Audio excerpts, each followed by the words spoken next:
ఈనాడు ఎందుకంటే ఒక రకంగా ఈ కళాశాల నా అభివృద్ధికి ఎంతో దోహదపడేది.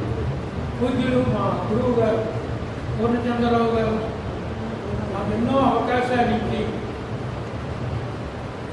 చేతనైనంత నా అభివృద్ధిలో వారు పాల్గొంచుకుని ఒక బిడ్డగా నన్ను ఆశీర్వదించి నాకు వెన్నుదన్నుగా ఉండాలి. కాబట్టి ముందుగా వారికి పాదాభివందనం చేస్తూ నాకు జ్ఞానదీక్ష పెట్టిన మా తల్లిదండ్రులు శివరామకృష్ణ సీతారామలక్ష్మి గారులకు, అలాగే నా ఉపాసనా దైవం హయగ్రీవునకు శారదాంబకు నమస్కరిస్తూ ఈ వేదికను అలంకరించిన రఘువీర్ గారికి, అనంత పద్మనాభరావు గారికి, రఘుశ్రీ గారికి, ఆచార్య ఫణీంద్ర గారికి, వంగపల్లి విశ్వనాథం గారికి అనేక వేల నమస్కారాలు చేస్తూ ఈనాటి అంశాన్ని నేను ప్రారంభిస్తున్నాను. ముఖ్యంగా పాట అనేటువంటిది మన జీవితానికి తెనవేసుకుపోయినటువంటిది అని మాత్రం మనం చెప్పవచ్చు. కృష్ణశాస్త్రి గారు పాట లేని జీవితం పాడుబడ్డ గుడి అంటారు. కాబట్టి పాటని మన జీవితంలో పుట్టుక మరణ మధ్య కాలంలో మనం అనుభవిస్తాం, ఆస్వాదిస్తాం, అనుభూతులను 10 మందితో పంచుకుంటాం. ముఖ్యంగా పాటకున్నంత వేగం, పాటకున్నటువంటి శక్తి ఇంతని మనం చెప్పలేము. ఒక అనిర్వచనీయమైనటువంటి ఆనందానికి హేతువు పాట. ముఖ్యంగా మహేంద్ర గారు చెప్పినట్టు 20వ శతాబ్దంలో ఈ కవిత్వం అనేక దశలు దాటుకుంటూ ముందుకు వచ్చి 1933 టాకీ యుగం ప్రారంభమయ్యాక చలనచిత్రాల్లో పాటలు మాటలు చోటు చేసుకున్నాయి. ఆ విధంగా 33 నుంచి ఇవాటి వరకు పాట వికాసవంతమైన దశలో నడుస్తోంది. ఇది ఇక్కడితో ఆగేది కాదు, ఇది నిరంతర ప్రవాహం. నారాయణ రెడ్డి గారు అన్నట్లు సజీవ జీవన చైతన్య స్రవంతి ప్రభావం అని మనం పాటను చెప్పుకోవచ్చు. పాట అనేటువంటిది మన హృదయ స్పందనకు ఎంతో అనివార్యమైనటువంటి కార్యాలలో కూడా మనకు ఎంతో ఆనందాన్ని అందింపజేస్తుంది. ఒక విషయంలో కనుక మనం అనేక రకాలైనటువంటి వ్యధలను పొందినప్పుడు దానిని మాన్పడానికి పాట మనకు ఒక మిత్రుడిలాగా, గురువులాగా, ఆదరించే అమ్మలాగా మనకి ఎంతో దోహదపడుతుంది. కాబట్టి ఈ పాటలు నేను చెప్పినట్లుగా టాకీ యుగం నుంచి ప్రారంభమై ఎంతో వికాసాన్ని పొందాయి. పాటలు వాటి నేపథ్యం అనేక సామాజిక అంశాలలో కూడా పరిపుష్టతను పొంది ఒక బాధ్యతను సగర్వంగా నిర్వహించాయి.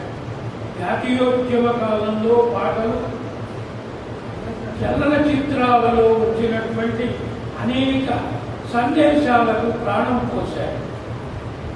అలాగే కవులు, రచయితలు ఆనాడు దైతా గోపాలం గారి దగ్గర నుంచి ఈనాటి వారి వరకు కూడా పాటలు వారి యొక్క ప్రతిభా పాఠవాలకు పటాభిషేకం చేశాయి.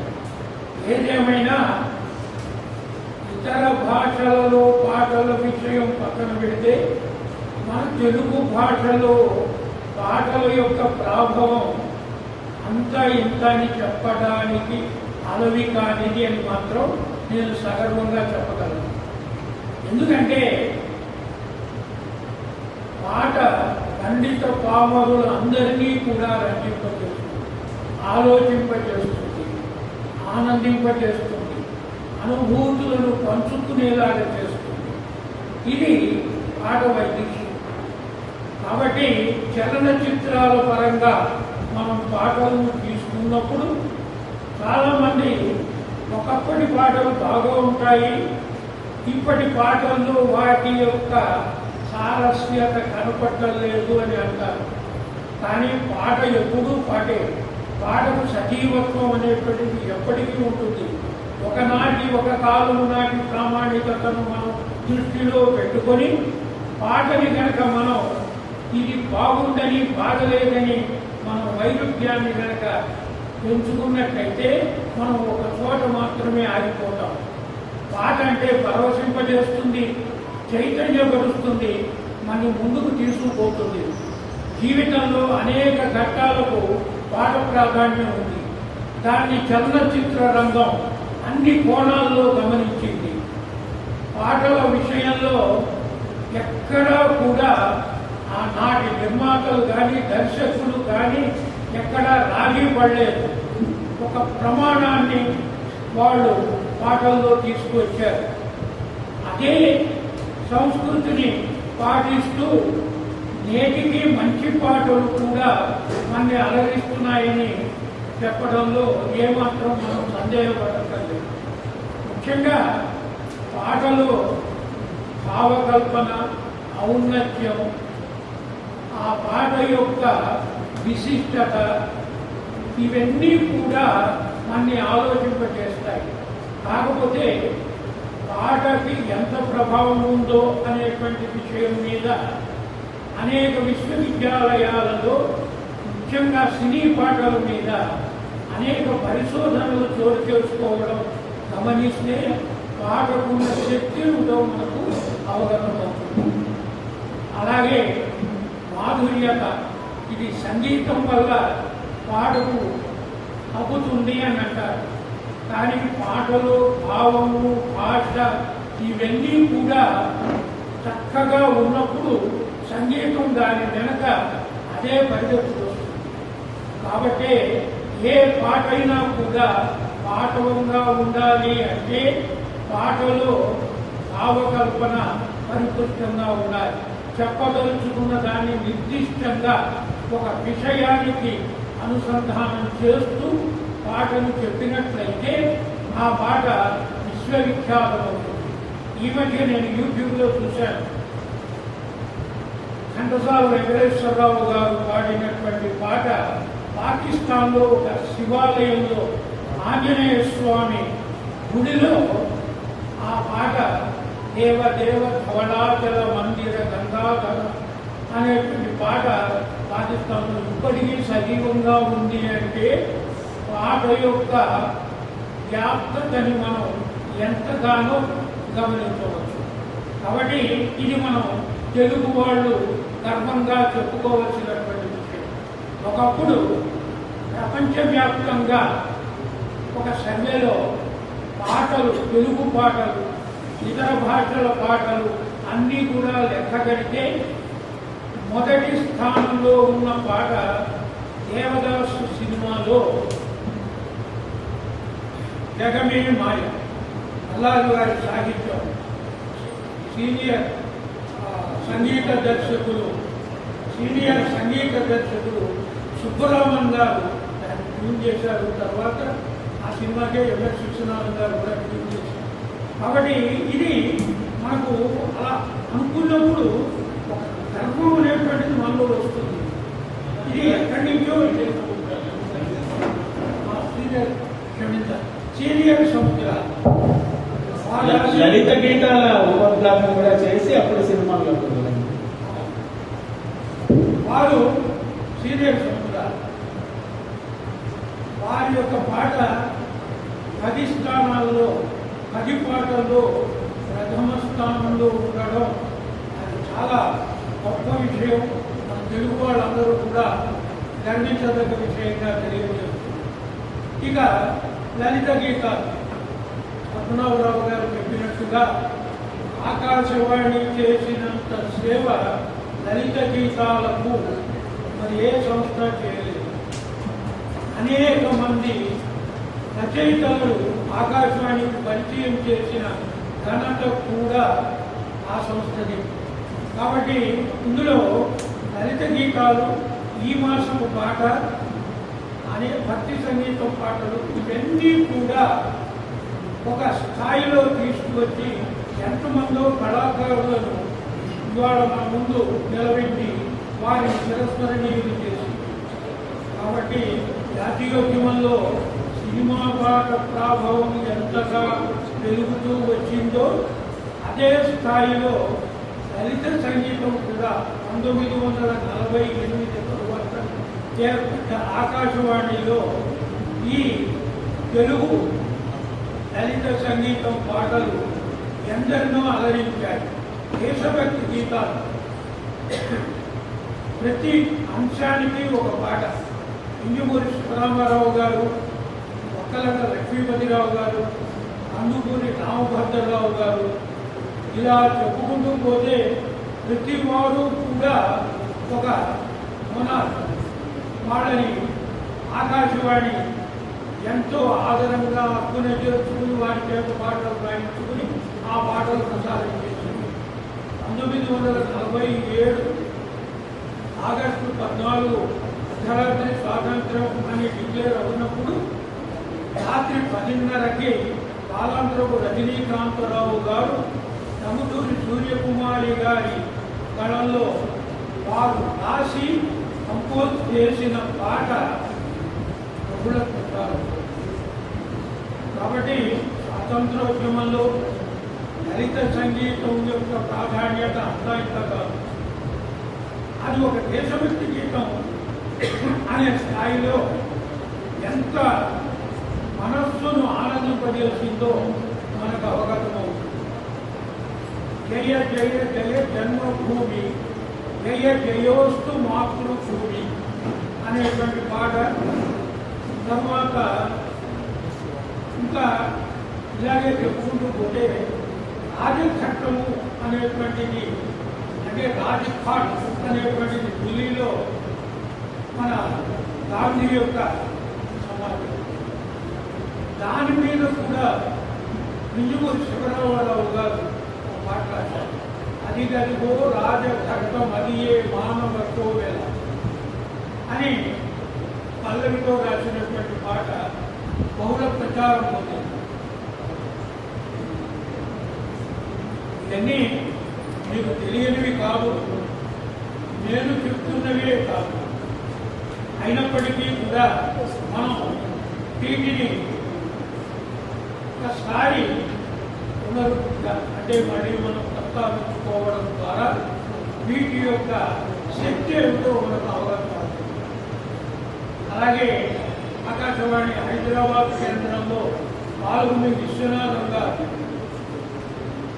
వేదవతి ప్రభాకర్ గారి కాలంలో రాసి సంగీతం కంపోజ్ చేసినటువంటి పాట అమ్మ దొంగ ఇప్పటికీ కూడా ఆ పాట ఎంత ప్రచారం పొందింది అంటే దాన్ని విన్నప్పుడల్లా మన బాల్యం మన కళ్ళ ముందు నిలబడినట్టుగా అనిపిస్తుంది. ఇది ఈ మధ్యకాలంలో యూట్యూబ్లో కూడా ఈ పాట తరచుగా మనకు కనపడుతుంది, వినపడుతుంది. కాబట్టి లలిత సంగీతం ఎంత లాలిత్యంగా ఉంటుందో, ఎన్ని మార్గాలలో మనల్ని చైతన్యపరుస్తుందో అన్ని మార్గాలను మనకు సుగమం చేసింది. ప్రతి విషయంలో పాట జనరంజకమైంది. అలాగే శ్రీరంగం గోపాలరత్నం గారు, అలాగే వింజమూరి లక్ష్మి, బీబీ కనకదుర్గ, అల్లాది సూరిబాబు వంటి గాయకులు పాడినటువంటి పాటలు, ఎన్సీవీ జగన్నాథాచార్యులు వీళ్ళు పాడినటువంటి పాటలు, అలాగే హైదరాబాద్ ఆకాశవాణిలో శశాంక గారు, కోలేటి భారతీశం గారి తండ్రి శశాంక గారు రాసినటువంటి పాటలు ఇవన్నీ కూడా ఎంతో ప్రచారాన్ని పొందాయి. వీటిని సజీవంగా ఇప్పటికీ ఆర్కైవ్స్లో మనకు అందించేటువంటి ప్రయత్నం ఆకాశవాణి చేస్తోంది. ఈ విధంగా మనం చూసినట్లయితే పాటకు ఉన్నటువంటి శక్తిని మనం ఒక అంచనాకు మించి ఎలా ఉంటుందో తెలుసుకోవడానికి అనేక కోణాలు మనకు కళ్ళ ముందు కనిపిస్తాయి. ముఖ్యంగా ప్రతి భావం కూడా అలరిస్తుంది, ప్రతి మాట పులకరింపజేస్తుంది, ఆలోచింపజేస్తుంది. మనం కావ్యశాస్త్రంలో చెప్పినట్లుగా రసం, అలంకారం వీటన్నిటికీ కూడా ప్రాధాన్యతనిస్తూ వీటిని పరిపుష్టం చేస్తూ ఆధునిక కాలంలో కూడా వీటికి సమగ్రమైనటువంటి సమతౌల్య స్థానాన్ని అందించేటువంటి ప్రయత్నం సినీ గీతాలు చేస్తూ వచ్చారు. నారాయణ రెడ్డి గారు చోటంటాడు, సామాజిక పరిస్థితులు అతలాకుతలంగా ఉన్నప్పుడు దీన్ని ఆయన ఒక మానసిక సంఘర్షణగా భావిస్తూ 1975లో ఒక చలనచిత్రంలో ఎక్కడికి వెళ్తోంది దేశం, ఏమైపోతోంది, హిమశైల శిఖరం పైన పాతాళ కుహరంలోకి అనమాట. అంటే ఇందులో ఒక బాధ కనబడుతుంది, ఒక బాధతో కూడినటువంటి ఆర్ద్రత కనబడుతుంది. అయ్యో ఈ సమాజం, ఈ దేశం ఏమైపోతుంది, ఇంత అవినీతిలో కూరుకుపోయినటువంటి ఈ దేశం ఏ రకంగా బాగుపడుతుంది అనేటువంటి విషయాలు కూడా ఆయన ఆ పాటలో అనేక కోణాల్లో తెలియజేశారు. అవినీతిని ప్రత్యేకంగా దృష్టిలో పెట్టుకొని రాసినటువంటి పాట. అలాగే 1969లో గాంధీ పుట్టిన దేశమా అనేటువంటి పాట ఆనాటి సమాజాన్ని కాదు, ఏనాడైనా సమాజాన్ని ఆలోచింపజేస్తుంది. కాబట్టి అందులో విషయాలు సార్వకాలీనము, సార్వజనీనమై ప్రతి ఒక్కరిని కూడా అలరింపజేస్తాయి, ఆలోచింపజేస్తాయి. సస్యశ్యామల దేశం అయినా నిత్యం క్షామం, ఉప్పొంగే నదుల జీవజలాలు, ఉప్పు సముద్రం పాలు, యువకుల శక్తికి భవితవ్యాలు, ఇక్కడ తిరోధకాలు అని ఒక బాధను ఆయన వ్యక్తం చేశారు. అది మొదట కవితగా వచ్చింది, తరువాత అది చలనచిత్రంలో పాటగా ముందుకు రావడం జరిగింది. కాబట్టి ఈ రకంగా చలనచిత్రంలో కేవలము సన్నివేశానికి అనుకూలంగా రాసినటువంటి పాటలే అనుకుంటే ఆ సన్నివేశాన్ని బలోపేతం చేయడానికి కవులు ఎంత కష్టపడ్డారో మనకు అవగాహన వస్తుంది. అలాగే 56లో వచ్చినటువంటి వెలుగు నీడల సినిమాలో పాడబోయి భారతీయుల అనేటువంటి పాట మనం కనుక గమనించినట్లయితే స్వాతంత్ర్యం వచ్చిన 8 ఏళ్లలో 9 ఏళ్లలో ఏ విధంగా దేశం పాడైపోయింది అనేటువంటి విషయాన్ని కవి ఆనాడే ఒక ప్రశ్నగా అందించాడనిపిస్తుంది. కాబట్టి దాంట్లో అవినీతి బంధుప్రీతి చీకటి పదాలు అలుముకున్న నీ దేశం ఏ గతి మారవచ్చాడు. కాబట్టి అది సత్యం అనేటువంటిది ఎప్పటికైనా కూడా అది నిరూపితం అవుతూ ఉంటుంది. దాని ఇవాళ మనం సమకాలీన సమాజంలో అందరూ కూడా చూస్తున్నదే, వింటున్నదే, పరోక్షంగా అనుభవిస్తున్నదే. కాబట్టి ఈ రకంగా మనం చూసినప్పుడు కవులకు ఒక మంచి విషయాన్ని చెప్పడానికి చలనచిత్రం, ఆ చలనచిత్ర రంగం అనేక కోణాల్లో వారికి సహకారం. మంచిని మరచి వంచన నేర్చి నరుడే ఈనాడు వానరు వెళ్ళినాడు అని దాశరథి కృష్ణమాచార్య గారు రాసినటువంటి పాట ఒకే కుటుంబం సినిమాలో మనిషిని కాబట్టి మనిషిలో వాడికి తెలియనటువంటి అవినీతి, అవినీతి, స్వార్థపరత్వం అనేటువంటిది ఏ విధంగా వాడిని పతనం చేస్తుంది. ఆయన చదువు సంపద పెంచాలి, చంద్రలోకము జయించాలి, నీతులు చెప్పి గోతులు తవ్వి పాతాళానికి దారారు అంటారు. కాబట్టి ఈ విధంగా కవులకు ఒక మంచి ప్లాట్ఫామ్ ఇచ్చింది సినిమా.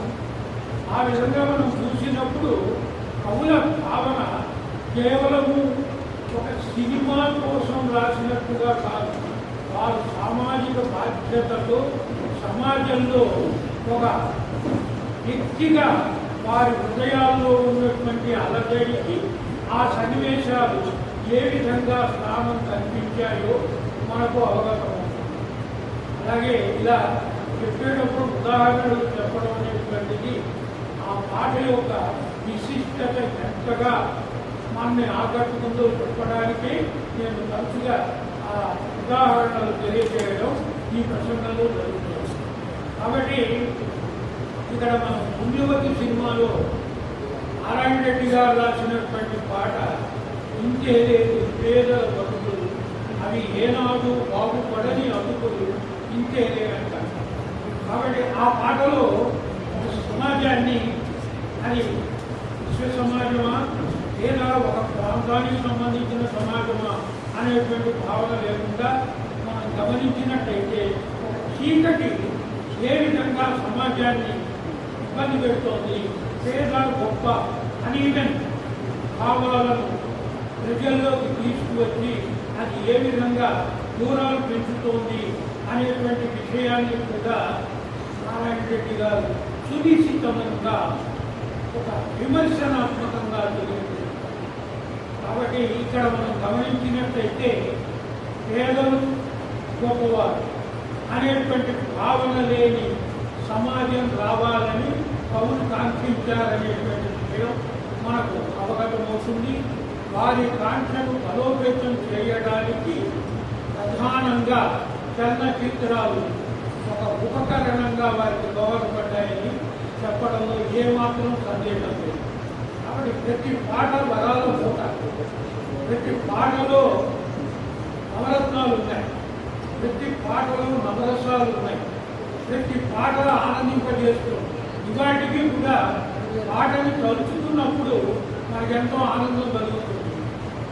ఈ విషయంలో నేను కండవల్లి లక్ష్మీరంజన కళాశాలలో పనిచేసినప్పుడు మా సోదరి లలితవాణి గారు రోజు ఈ పాట ఏ సినిమాలో అని నాకు పజిల్స్ పరీక్షలు పెడుతుండేవారు. అది చెప్పకపోతే నేను తప్పు చెప్తే దాన్ని సరి చేసేవారు. అంటే పాట యొక్క ప్రభావం మాకు ఉద్యోగపరంగా కూడా వృత్తి ప్రవృత్తికి ఒక మంచి వేదికగా మారింది అని నేను సందర్భంగా చెబుతాను. కాబట్టి ప్రతి పాట తేనెలూరే పూట, అలాగే ప్రతి పాటకు సజీవత్వాన్ని కలిగించింది సన్నివేశం.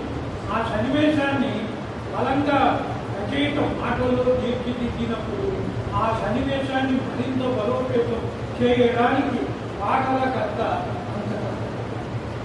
ప్రతి పాటకి ఒక ఔన్నత్యాన్ని తీసుకువచ్చారు. ఏవో సినిమా పాటలు వీటిలో సాహిత్యం ఉందా అని కనుక మనం అనుకుంటే సాహిత్యం ఇవాళ విపరీతంగా వికాస స్థాయిలో విశ్వమంతా వ్యాప్తి చెందిన ప్రధానమైనటువంటి మూలకం ఏదైనా ఉంది అంటే అది చలనచిత్రం. అది చలనచిత్రం పాటలే అని మనం గర్వంగా చెప్పుకోవచ్చు. కాబట్టి ప్రతి చలనచిత్రంలో పాట కేవలము సమయానికి సన్నివేశానికి లోబడి ఉండగా జ్ఞాన ప్రబోధం చేసింది, ఒక గురువుగా మనకు మార్గదర్శనం చేసింది, ఒక స్నేహితునిగా మనని మంచి దారిలో పెట్టడానికి ప్రయత్నం చేసింది. వ్యక్తిలోని నడవడిక, వ్యక్తిలోని అంతఃశక్తి వీటన్నిటినీ బయటకు తీయడానికి పాటలు బాగా దోహదపడ్డాయి. చలనచిత్ర గీతాలు మరింత పరిపుష్టం కావడానికి, ప్రజలు దాన్ని ఆదరించడానికి ఎక్కువ అవకాశాలు ఏర్పడ్డాయి. అందుకే ఆ చలనచిత్రాలు ఇవాటికి సజీవంగా మన మనస్సులో ఉండిపోయినాయి. ఇప్పటికీ ప్రతి చలనచిత్రంలో ఉండేటువంటి పాత పాటలు మనం వింటున్నప్పుడు మనం పొందే అనుభూతిని ఇంతని విలువ కట్టలేము, వెలకట్టలేము. కాబట్టి ప్రతి పాటని మనం ఒక గురువుగా, ఒక శక్తిగా మనం తీసుకున్నట్లయితే మనలో ఎంతో జ్ఞానవృద్ధి కలుగుతుంది. ముఖ్యంగా నేను నా బాల్యావస్థ నుంచి పాటల్లోనే బతికాను. సినిమాలు పాటలు తప్ప నాకు వేరే ధ్యాస లేదు. అందువల్ల నేను ఈ అధ్యాపక రంగానికి రావడానికి నా వృత్తి ప్రవృత్తి కూడా సినిమాలు, ఆ సన్నివేశాలు, ఆ పాటలు ఇవన్నీ కూడా బాగా నన్ను బలోపేతం చేశాయని నేను గర్వంగా చెప్పుకోగలను. నాకు శక్తినిచ్చింది పాట. ఈ 4 ముక్కలు మీతో పంచుకోవడానికి మార్గాన్ని సుగమం చేసింది కూడా పాట. ప్రతి పాటలో ఎంత ఔన్నత్యం ఉంది. మనం చెప్పలేనటువంటి భావాలు ఎంత చక్కగా చెప్పచ్చు. పాటలకు అందరి భావాలు మంచి మనసులు చెబుతాయి, కనులకు అందరి భావాలు కంటి భావాలే చెబుతాయి అంటారు నారాయణ గారు. ఒక దీని వర్ణన మనం కావ్యాల్లో చదివితే వర్ణన పేజీలు ఉంటాయి. అది ప్రబంధాల్లో కావచ్చు, లేదా ఆధునిక కావ్యాల్లో కావచ్చు, వేరే ఏ నవలో అయినా వాటికి ఇన్ని పేజీలు కేటాయిస్తారు. కానీ వర్ణనలు 3 నుంచి 6 నిమిషాల మధ్యకాలంలో సమయ పాలన చేస్తూ ఆ సన్నివేశాన్ని బలోపేతం చేయడానికి మంచి వర్ణనలను మన సినీ కవులు వారి పాటల్లో ప్రవేశపెట్టి మనం ఎంతో మేలు చేశారు. కాబట్టి ప్రతి పాటలో ఆలోచించే గుణం ఉంది. ఒకవేళ సినీ పాటల్లో సాహిత్యం నిరసించే వాళ్ళు అది తప్పని తెలుసుకోండి. సినీ పాట కూడా మనకి ఎంతో దోహదపడుతుంది. ఇవాళ నువ్వు కావ్యాల్లోకి వెళ్ళి అన్ని విషయాలు తెలుసుకోవడం ఒకే పాట వినడం ద్వారా జ్ఞానాన్ని పొందడం అనేటువంటిది మనం ఒక ప్రామాణికంగా భావన చేసుకోవాలి. ఈ విధంగా మనం గమనించినప్పుడు ప్రతి పాటకు ఒక కీర్తి ఉంది, ప్రతిష్ట ఉంది. ప్రతి పాటకు ఒక నవ్యత ఉంది. ఏ కాలంలో వచ్చినా ఆ పాట ఆ కవుల యొక్క అంతరంగంలో పెట్టి సంగీత దర్శకుడిలో పెట్టి ప్రజల్లోకి వ్యాప్తమై స్థిరంగా నిలుస్తుంది.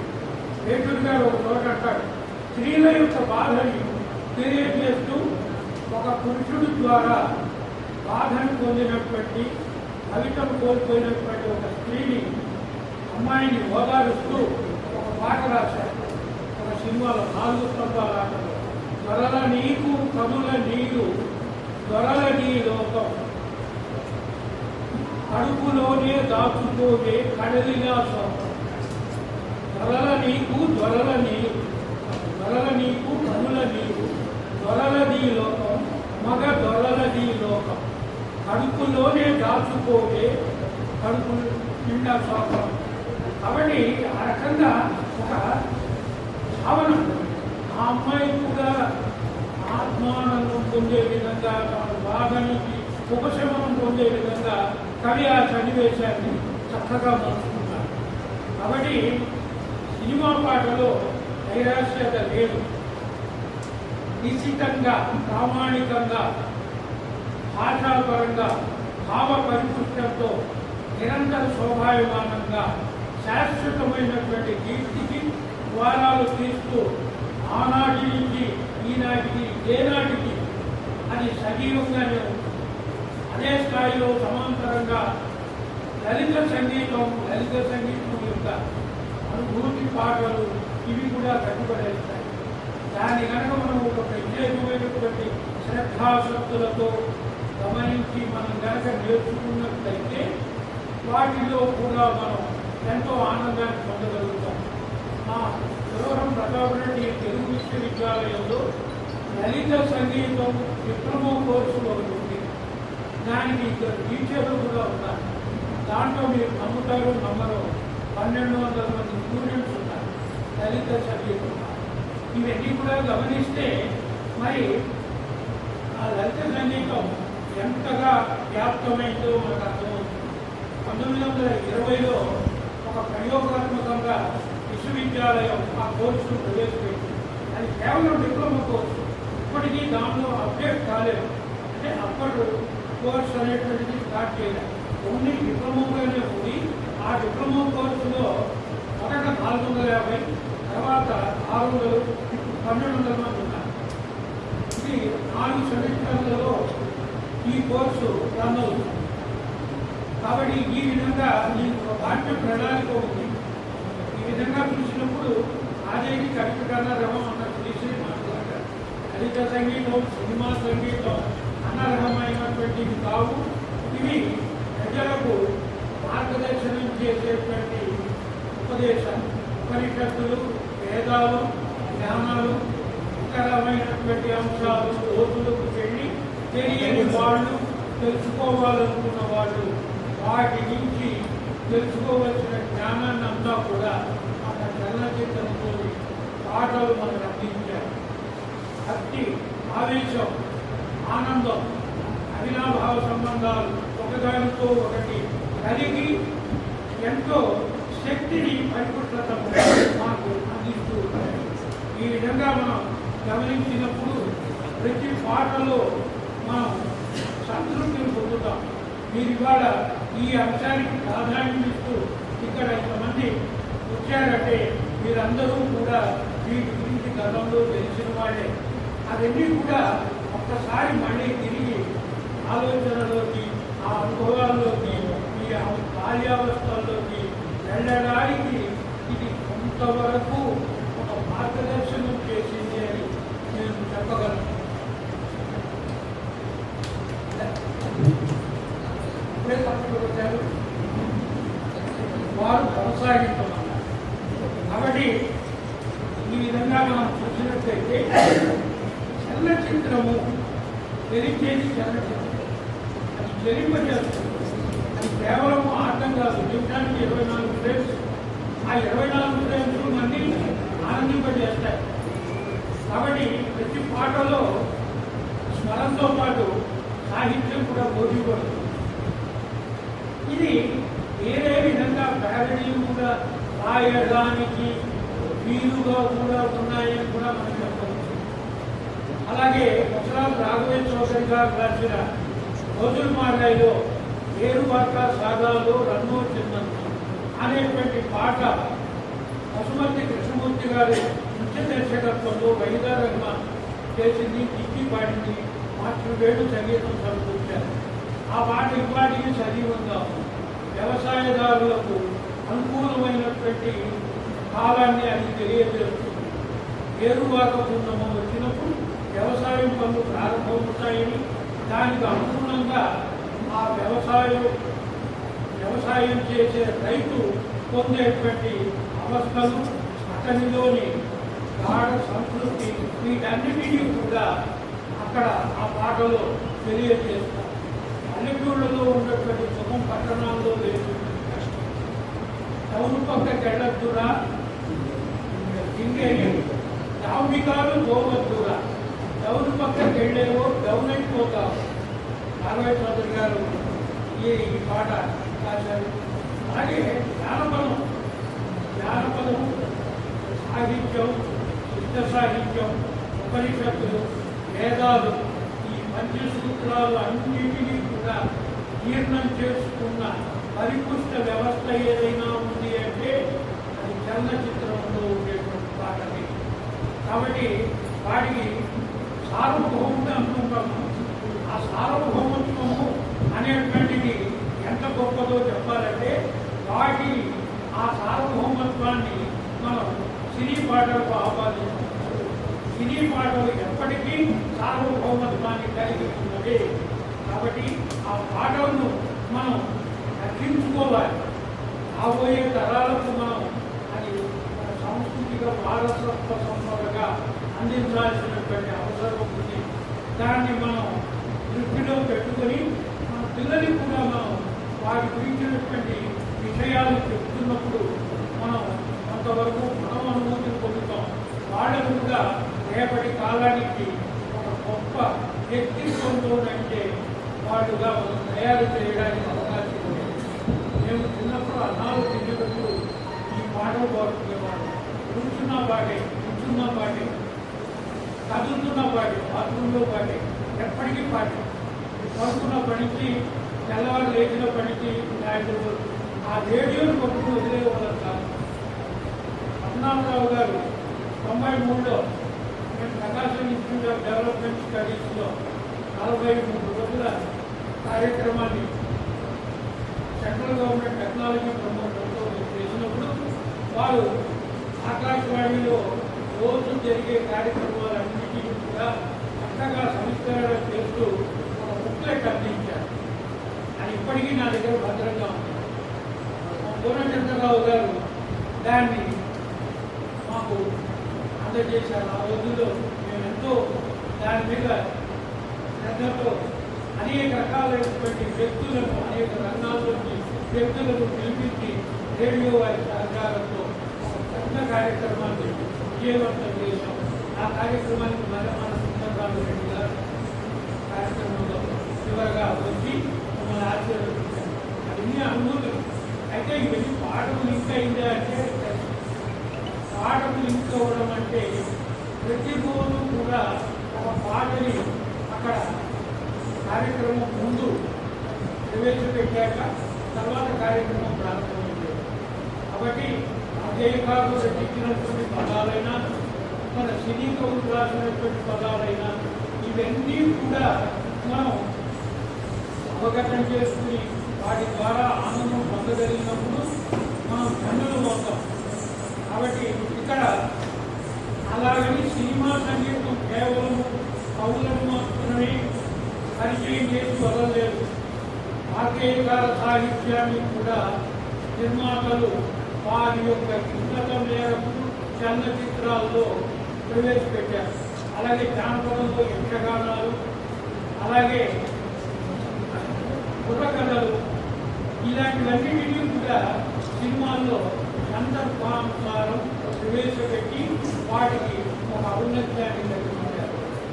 ఇవాళ మనం పిల్లలు వింటున్నటువంటి పాటలు, అన్నమయ్య సంగీతం పాటలు మనని ఎంతగా ఆనందింపజేస్తున్నాయి అంటే ఈ పాటలన్నీ కూడా ఒకప్పుడు ఆకాశవాణి చరిత్ర సంగీతంలో భక్తి గీతాల కార్యక్రమంలో మనకు అందించేది. జనరంజని అనేటువంటి కార్యక్రమం నడిచే మీనాక్షి కోసం రైతంగా అనేటువంటి ఆవిడ 2 నుంచి 2:30 దాకా తెలుగు పాటలు ప్లే చేసేది. ఘంటసాల గారు పోయినప్పుడు ఒక పాటను ప్లే చేస్తూ అమర గాయకుడు ఘంటసాల వెళ్ళిపోతూ మనకి ఇచ్చిన పాట ఇది అని చెప్పి రాధిక నీ కోసం సఖి రాధిక వసంతమా రాధిక సుమాలు చేరుకొని రాధిక గుండెలు దాచుకొని ఏ పూర్వపు సీమలు చేరుతుంది. చూడండి ఎంత అన్వయం కలిగి అది సందేశానికి కాదు. మనకు గాయకుడు మరణించినప్పుడు కూడా ఆ పాటను రేడియో సందర్భంగా తెలియజేస్తాం. ఈ విధంగా మనం చూసినట్లయితే యుద్ధ సంగీతం కానీ, సినీ సంగీతం, సాహిత్యం కానీ ఇవన్నీ కూడా ఒకదానితో ఒకటి ప్రత్యేకమై ఎంతో పుణ్యం చేసుకున్నాం కనుక అవి మనలో ఈనాటి కార్యక్రమానికి కొంత మేరకు సహాయకారులుగా ఉన్నాయి. వీటన్నిటినీ కూడా మనం నిర్మిత చరణం అనుకోకుండా నిరంతరం వీటిని మనం విని ఆస్వాదిస్తూ మన కష్ట సుఖాలలో వీటికి ప్రాధాన్యతను మన జీవన సరళిలో వీటిని ఉన్నతంగా ఉత్తమంగా ప్రామాణికత ఉంచుకోవాలని తెలియజేస్తూ నాకు ఈ అవకాశం ఇచ్చిన పెద్దలందరికీ మరొకసారి నమస్కారం చేస్తూ నేను అన్ని విషయాలు చెప్పానని అనుకోవడం లేదు. కొంత ఎక్కడైనా మర్చిపోయినట్లయితే దీన్ని అన్యగా భావించద్దని క్షమించాలని కోరుతూ సెలవు.